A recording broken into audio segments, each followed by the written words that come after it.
Oh, last day mga kababayan ngayon ng filing na sorpresa yung mga kasama natin sa media na nagko-cover po sa mga nagpa-file ng COC sa COMELEC. Humabol si Pacquiao. Nag-file mga kababayan si Pacquiao para senador. Si Atty. Tolentino, yung kanyang abogado, yung nag-file po. Ayos lang yan po, mga kababayan. Hindi pa naman po convicted si Pacquiao. So, qualified pa rin po. Pwede na mag-file. Yung COMELEC, tanggap lang ng tanggap po. Si Alice Go, inaabangan ko. Nagbabagang mga balita at pagtalakay sa mga isyu ng lipunan. Pulsa! Opinyon, banat at paglalantad sa katotohanan. Pulsa! What you see is what you get. You decide. Magpa-file. Pero after filing, i-disqualify siguro. Si Alice Go, mga kababayan, nasa Senado ngayon. Ang sagot niya, isang linya lang po. Hindi ko po alam, Your Honor.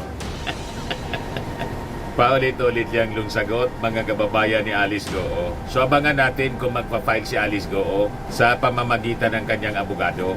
Ngayon, sa Davao, ang akala natin si Mix Nograles yung lalaban. Ang lalabanan pala ni Mix Nograles, mga kababayan, si Pulong. Sa bagay, tama man. Kaya pala nag-resign yung kanyang kapatid na si Carlo Nograles bilang CSC Commissioner, Chairman ng Civil Service Commission. Gustong labanan pala, mga kababayan ni Carlo Nograles, yung dati niyang kaalyado. Magkakaalyado sila noon, mga seasoned politicians din po, yung mga Nograles. Na-appoint pa nga po si Carlo Nograles, di ba? Bilang presidential spokesperson. Tapos, Civil Service Commissioner.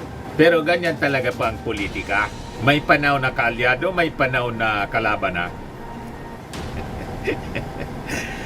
Tulad po ni Inday, dati kayo ni team, ngayon po, hindi na siya in-appoint as caretaker.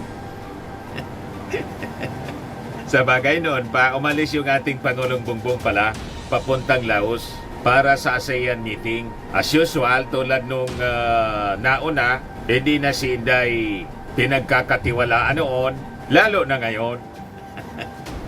Di ba? But before ko, mga kababayan, ibigay sa inyo yung mga mainit na balitang yan at pag-usapan po natin, click subscribe muna dito sa ating YouTube channel and hit the notification bell para lagi po kayong updated sa mga kaganapan dito sa ating bansa. Like and share na rin po ninyo ng ating video. At huwag na rin po ninyo na skip yung ating mga commercial ads para tuloy-tuloy lang ang pag-unlad na bagong Pilipinas. Balikan natin, mga kababayan, yung ating mga kwento. Yung pag-file muna ni Pacquiao sa pamamagitan ng kanyang abogado na si Atty. Tolentino. Yan ang breaking news kanina. O ngayon lang po, breaking news yan. Sabi dyan, COMELEC spokesperson Attorney Rex Launjanco confirms Kingdom of Jesus Christ Pastor Apollo Kibuloy's filing of Certificate of Candidacy as senatorial aspirant. Yan yung report ng ABS-CBN. So, paano niya, Mr. Maravillas, ang pagkampanya niyan? Problema na niya yan. Di ba? May pwedeng utusan siya kasi hindi man siya pwedeng lumabas. Yung mga minions niya, mga supporters niya, di sila yung mga panya, mga kababayan. Saka malabo man po manalo. Lahat ng kalyado po ni Digong, hindi man pwedeng ikampanya siya, mga kababayan ni Bato, sa kanibonggo, alangan ikampanya. Bakit niya, Mr. Maravillas, hindi? Ikampanya po mo pa si Pacquiao, o di kalaban mo pa sa boto. O di ba? Yung magkakapartido nga po, mga kababayan, magkakasama sa partido, kahit sa lokal. Pag last hour po, nagkakanya-kanyang lakad. Lalo na ito si Bongo at si Senator Bato. Malalakas yung kalaban po nila, yung slate ng Alyansa ng Bagong Pilipinas. Baka nga masiro lahat ng mga kaalyado ni Digong, mga kandidato sa pagkasenador, baka maubos po. Di ba? Walang makalusot. Nasa last na po ng yung latest survey. Nasa si Bato nga minsan wala sa Magic 12. Magkakanya-kanyang lakad yan, mga kababayan. Si Vic full story ng balitang yan, click subscribe muna dito sa ating YouTube channel and hit the notification bell para lagi po kayong updated sa mga kaganapan dito sa ating bansa. Like and share na rin po ninyo ang ating video. At huwag na rin po ninyo na skip yung ating mga commercial ads para tuloy-tuloy lang ang pag-unlad ng Bagong Pilipinas. Sa mga nagana po ng malinis and spacious fitness gym, pumunta lang po kayo sa aming Colossal Fitness Gym. We also offer Grab Car Rental with our brand new 2023 model ng Toyota Innova. We also accept booking for those who are planning to travel via PAL, Cebu Pacific, and other airline companies, local and international, and bills payment for Meralco Bills, Aleco Bills, PLDT, etc. Ang Colossal Fitness Gym is located at 3rd floor Security Bank Building, Lanco Business Park, Legazpi City, Albay. For inquiries, look for Gilon Maravillas, contact number 0966-802-0949. Yan po yung aming Innova. Lagi na pong matao sa amin.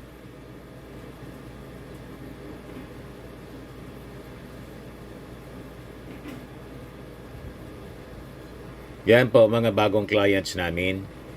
Napakaganda at colorful at napakalinis ng aming gym po.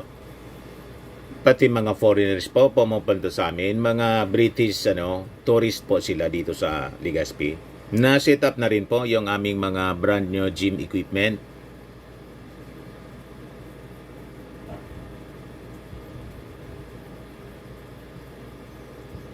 May treadmill na rin po kami. Ito naman po yung bago naming product na binibenta online. Eye Glow Serum, whitening po siya. Tingnan ninyo yung epekto sa aking anak na architect before and now. Yung mga inquiries po ninyo, dumiretso na lang kayo sa kanyang Facebook account, Riz Maravillas. Ito naman po, Firmax Firming and Lifting Cream. Pinapahid po sa mga pulses in affected area. Mainam po sa paninigas ng mga kasukasuan. Ito naman po, Automax Radiant Serum. Sa mukha naman yung application, anti-aging po siya. You will look 10 years younger than your age. Sa mga cancer patients naman po, baka lang gusto ninyo itong itry. Neng siya red mixed fruit drink. Hindi mo po siya gamot, food supplement siya. Kaya lang, gawa siya mga kababayan sa goji berry. Yung goji berry, may anti-cancer properties. O ngayon, yung mga inquiries ninyo, dumiretso na lang kayo sa aming messenger sa Facebook para masagot namin agad. Ayos pa? Ayos na ayos niya, Mr. Maravilla. Rodriguez pala, nag-file na rin. Tumakbo lang kayo sa atin po. Walang problema yan. Kasi nga po, ang mga mamamayang Filipino ang magdi-decide kung sino ang ilalagay sa posisyon. Ayos lang yan. O ngayon, si Pacquiao mga kababayan, may ready na siyang tarpaulin siguro na pwedeng, picture na pang tarpaulin. Ano anyang picture yung bagay kay Pacquiao, Mr. Maravillas? Pinost ko na po sa timeline ko para litaw na litaw siya. Tamang-tama po ito. Nandyan yung qualifications niya mismo. Ikaw talaga niya, Mr. Maravillas. So, di ba? Naka-display mismo yung kanyang credentials po. Ha? Ano nga nakasulat dito? Yung mugshots niya, Mr. Maravillas man yan. Para siya yung kakaiba. O diba? Kahit hindi ito yung gamitin niya, alam naman ng mga mamamayang Filipino na ang kaso niya yung mga hindik-hindik.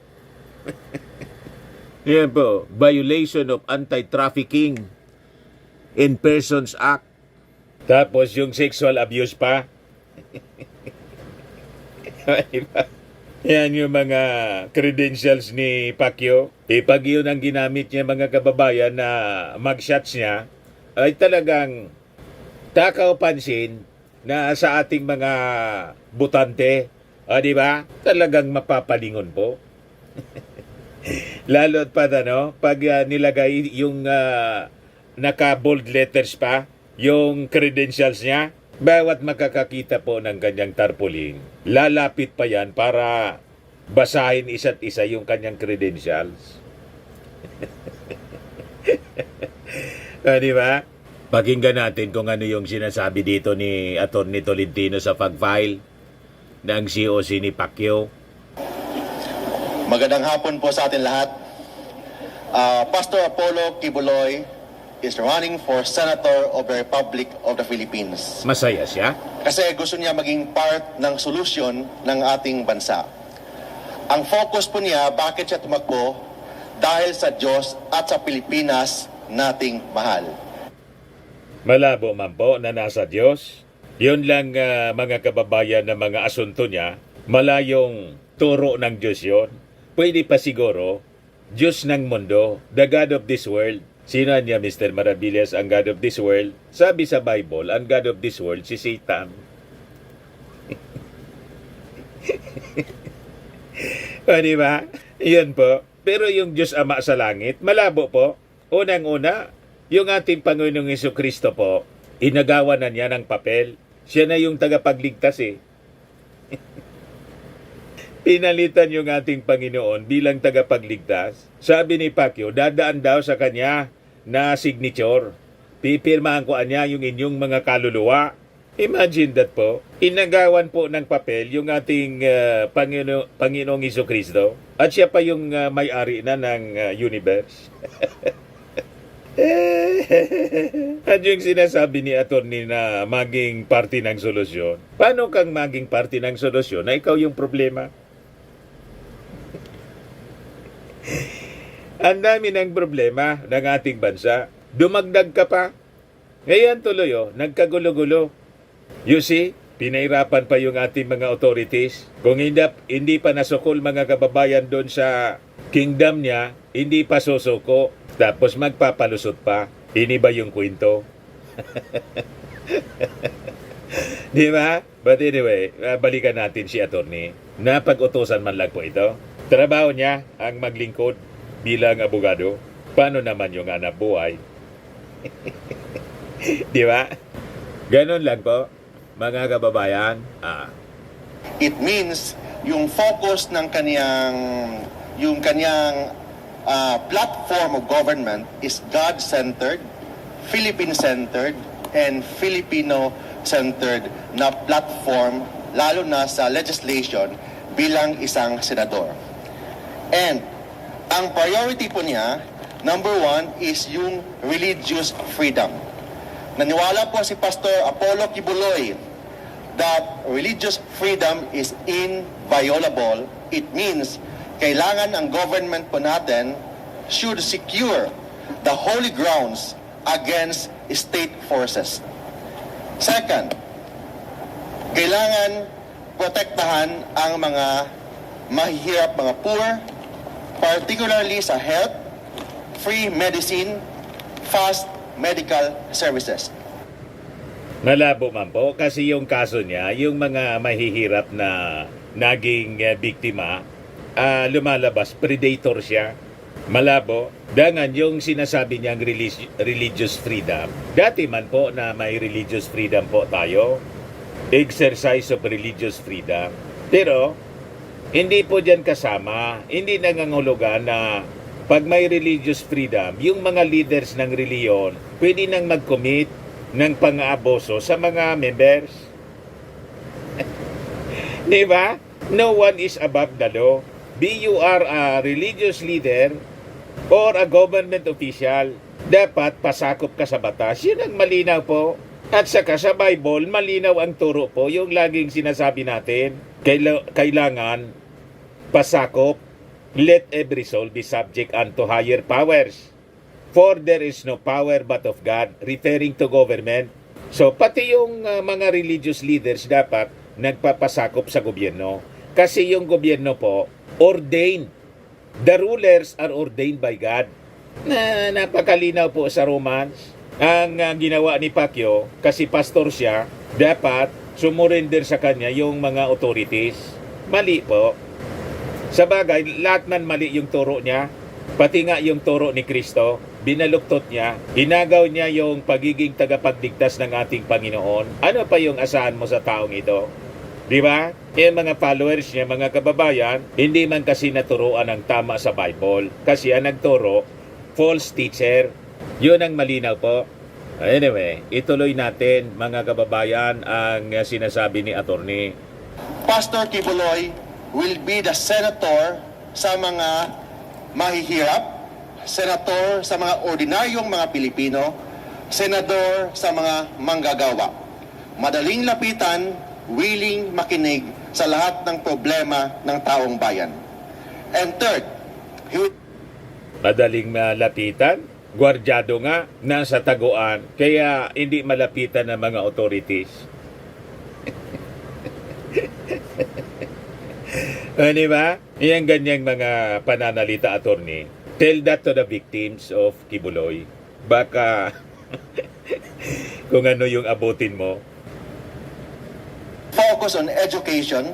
He wants a massive quality education and zero corruption.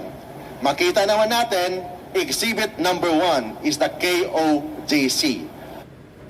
Paano maging zero corruption na ang kaso niya nga po kasama doon sa Amerika yung yung cash smuggling. Mga kaso ni Kibuloy, he is also facing charges of child abuse before another court.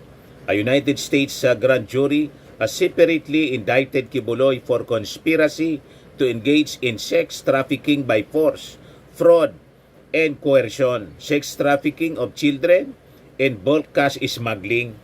Kaindik-indik po, malabo na maniwala po yung mga mamamayang Filipino, yung mga members, siyempre, mga blind followers sila.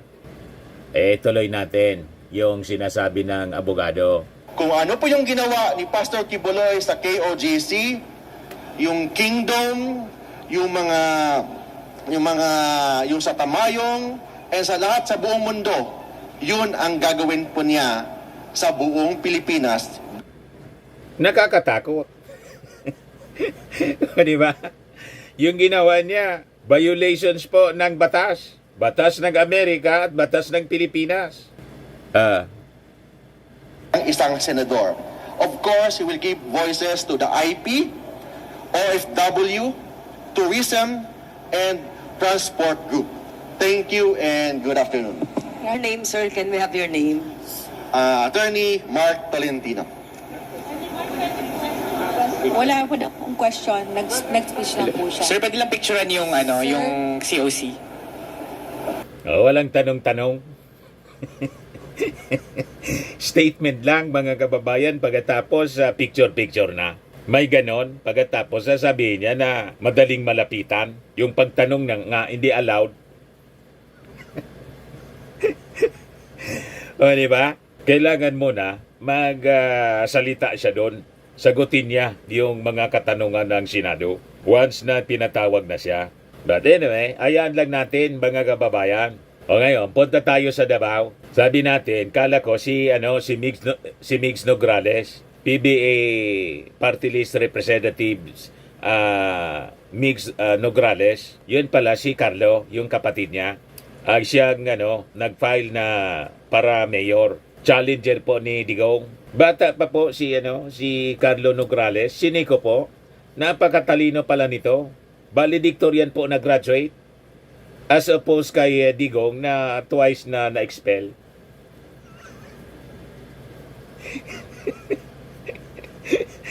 Yan ang credentials ni Digong mga kababayan sa high school. Twice na na-expel po. Si Carlo Nograles, valedictorian at abogado din mga kababayan. At siguro naman, wala ng chiniko yung biodata niya po. Wala man doon yung grado. Pero si Digong, sabi ni Digong, ako niya 75-75. Siguradong wala man siguro siyang gradong 75-75 kasi matalino nga po, valedictorian. At ang maganda mga kababayan, itong si Carlo Nograles, wala kang marinig na masamang reputasyon. Di ba? Buo yung kanyang pamilya. at napalaki ng kanyang magulang ni dating Speaker Nograles, yung tatay niya, napalaki ng tama. Di ba? Magandang halimbawa para sa ating mga kabataan. Never ko pa itong narinig na nagmumura, mga kababayan. Maganda yung breeding. Ayan, sabi rito sa balita ng ano ba to? Rappler, Nograles siblings challenge Duterte's in Davao with mayoral congressional bids. Nilabanan si Pulong ni Migs Nograles. Very brilliant itong si Migs Nograles na isa ring abogado. As compared mo kay Pulong, makulimlim. Bright ito, si Migs, si Pulong, makulimlim. Kung sa bank accounts, itong si Migs Nograles, mga kababayan, asset. Si Pulong, non-performing asset. Di ba? Kung sa bank account, ipag ang non-performing asset po, hindi mapakinabangan, non-performing siya. Logi, nagiging liability po. Liability ng bayan kasi sayang ang pasweldo. Ikaw talaga. Hindi man pumapasok kahit i-check ninyo. Hindi man pumapasok sa Congress. Pero si Migs Nograles, very active. Kaya siya ngayon ang tumatakbo sa 1st District ng Davao. Si Migs, lalabanan niya itong si Pulong. So tama lang po, kasi sayang ang pasweldo po. Kinakapital lang ng mga Duterte yung apelyido nila na Duterte. Pag tiningnan mo po sa performance, malabo. Malayo po. Ito siya ngayon, napakabata pa, 48 years old. Yun si Migs, for congresswoman. Yan 48 years old pa lang. Sabi dito sa balita, Carlos' decision to run for mayor rekindled memories of the long and bitter political feud between the Duterte and Nograles families, which began in the 1990s. Dati silang political enemy. Kaya lang, nagkaroon ng pagkakataon na nagkaalyado sila. Ganoon naman sa politika. Nag-aaway mga kababayan pag halimbawa na bibintahihan yung isa. Pero diyan ka lang anya sa teritoryo mo. Wag mong kakantiin itong teritoryo ko. Then we will live in peace. Ganon lang naman po sa politika. Pag inistorbo mo anya ko, di laban na. Ganon. Sabi dito, Duterte and the late Prospero Nograles, a former House Speaker and representative of Davao, 1st District, had been at the center of the rivalry. Yan po ang history nila. The Nograles patriarch first challenged Duterte during his first bid for re-election as Davao Mayor in the early 1990s. Duterte originally won the mayoral post in the 1988 race against Zafiro Respicio, a key figure in the anti-Marcos movement and Davao City's first post-EDSA revolution mayor. Si Respicio had served as officer in charge of Davao City government following the 1986 revolution faced off against Duterte, his vice mayor. In the city's first election under the newly ratified post-EDSA Constitution. Pareha sila kasi OIC, na-appoint na OIC. O ngayon, Vice Mayor na OIC Vice Mayor, doon nagsimula yung political career ni Digong. Yung kinikwento ko po sa inyo. So despite Respicio's political credentials rising from student leader to councilor and later assemblyman, in 1984 Duterte emerged victorious in the 1988 mayoral race. In 1992, Duterte again defended his position, this time against Nograles, making the beginning of a 2-decade-long rivalry. Nograles attempted to unseat Duterte in that election but lost. 3 years later, he was elected Davao's 1st district representative, a post he held until 1998. When he ran for mayor once more, this time against Duterte's vice mayor and bet, Benjamin D. Guzman. Ngayon, si Nograles natalo ni D. Guzman, habang si Duterte nanalo bilang 1st district representative. Eventually, Duterte severed ties with De Guzman and seated him in the 2001 mayoral election. Even after Nograles' rise to the House speakership nung panahon ni Arroyo, yung ambisyon niya to become Davao mayor remained elusive. Noong 2010, he suffered another defeat, this time against Duterte's daughter, Sara, na ngayon po, vice-presidente na. Ngayon, medyo nais yung rivalry ng Nograles Duterte. Nang si Nograles inendorse si Digong noong 2016 presidential election. Kasunod ng kanilang reconciliation, siyempre may deal. Yung anak na si Carlo became Duterte's cabinet secretary at saka ito na yung latest niya, na-appoint siya as chairperson ng Marcos administration bilang chairman ng Commission on Civil Service Commission pala. Nag-resign kahapon mga kababayan. Pag-resign niya, tatakbuhan niya ako kasi sa Davao. Yun pala, akala ko, tatakbo as congressman. Kasi si Migs yung litaw na tatakbong mayor. Si Carlo pala yung tatakbong mayor. Balik uli yung away. O diba? Ganun lang po sa politika. Walang permanenteng kaibigan, walang permanenteng kaaway. Permanente lang na ambisyon. Sa politika, di ba? So sabi dito, relations between the Duterte and Nograles families began to sour again after the 2022 elections amid talk that one of the Nograleses, Migs, was planning on challenging the ex-president's youngest son, Sebastian. Carlo turned out to be the main challenger for Davao's top post. Ngayon, nang matunugan po ni Digong, nalalabanan po yung kanyang anak ng isang Nograles, siya na mismo yung humarap, hoping na kung siya, mga kababayan, ay tatakbong mayor, na nag-file na nga po, vice mayor yung kanyang anak, pinasiguro na niya. Halimbawa, hindi siya makaabot, hindi niya matapos yung 3 years, ang successor niya, mga kababayan, kasi matanda na si Digong, ang successor niya yung kanyang anak pa rin si Baste. So ganon yung suksok ng kanyang baraha. Pero sabi nga natin, mga kababayan, ang bola ay bilog. Hindi natin masabi kung nandyan pa yung magic kay Digong o baka pinagsawaan na rin ng mga taga Davao. At ang ipalit, isang batang-bata pang mayor, 48 years old, brilliant na abogado. Valedictorian nung high school as against yung na-expelled ng 2 beses. Di ba? So, nasa mga taga Davao na lang yung pagpili. Yung chansang manalo ni Carlo Nograles, napakataas. Sa Maynila nga po, si Erap, tinalo ni Isko. Incumbent nun si Erap. O di ba? Kaya hindi malayo na ang dating Pangulo na tumakbo uli for mayor tulad ni Erap, ngayon si Digong, hindi matalo ng isang challenger na bata pa. Tama pa? Tingnan na lang natin po.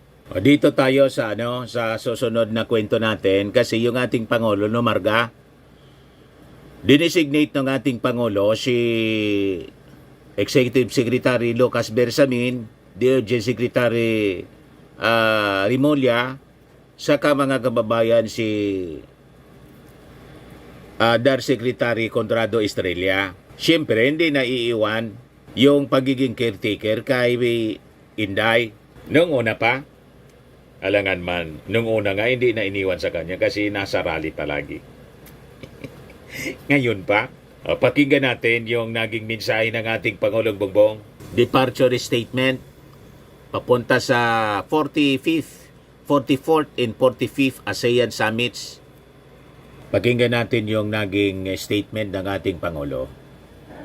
I depart today for Vientiane, Laos People's Democratic Republic, to attend the 44th and 45th ASEAN Summits and related summits at the invitation of the Prime Minister of Lao PDR, Sonaksay Sifandon.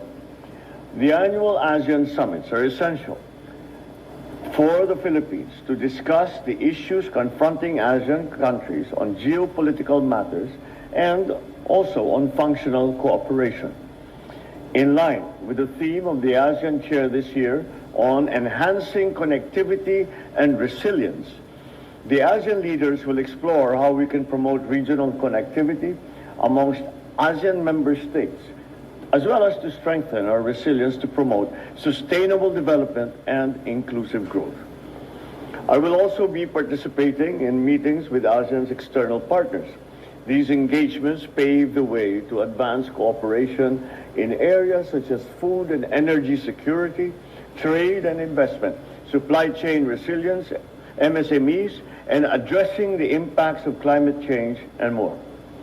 We will also be discussing international issues that impact beyond the region, including the West Philippine Sea, the situation in Myanmar, conflict in Ukraine, in the Middle East as well, among other important regional and international issues.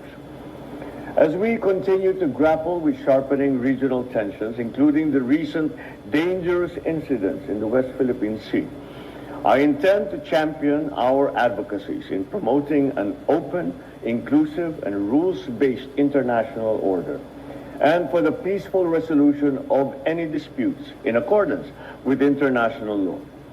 This administration will continue to ensure that our constructive and deepening engagements with ASEAN, our dialogue partners, and stakeholders serve our national interests and the well-being of the Filipino people. As we speak, I think of our Filipino kababayan who are affected by the increasing tensions in the Middle East. I wish to reassure the public that the Philippine government is doing everything it can to ensure the safety of over 40,000 Filipino nationals in Lebanon and in Israel, and to bring them home so that they have a place that they can feel safe in, so long as they ask to come home. I am glad to report that no Filipino has been reported injured in the crisis that we hear about in the news, and to the waves of attacks against Hezbollah targets in the past few days and the consequent Iranian reprisal against Israel.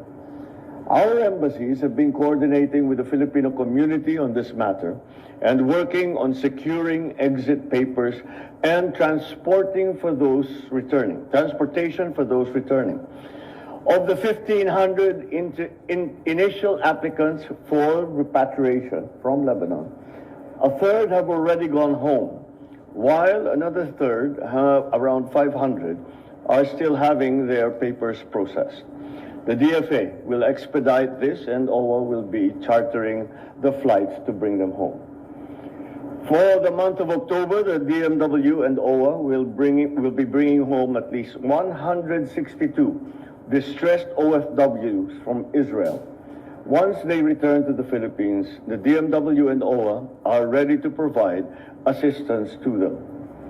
Sa ating mga kababayan sa Lebanon at Israel, ang ating pamahalaan ay nakahanda sa pagtugon ng inyong pangangailangan. We hope that you will avail yourselves of our repatriation program while flights are available.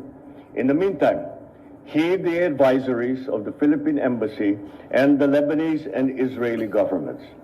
I expect the secretaries of the DFA and the DMW and the administrator of OWA to report to me with updates daily. The Philippines urges all parties to refrain from escalating the violence and to work towards a peaceful resolution of the conflict. We emphasize the need to adhere to international humanitarian law, especially the principles of proportionality and distinction in response to security threats, and to ensure the protection of civilians at all times. The Philippines will always stand for the principles of international law and the safety of Filipinos in the Philippines and overseas. Maraming salamat at magandang hapon sa inyong lahat. Ayan po, paakyat na siya. Yan po, pasakay na sa eroplano. Yan po yung ating First Lady kasama ng ating Pangulong Bongbong. Bye-bye na po.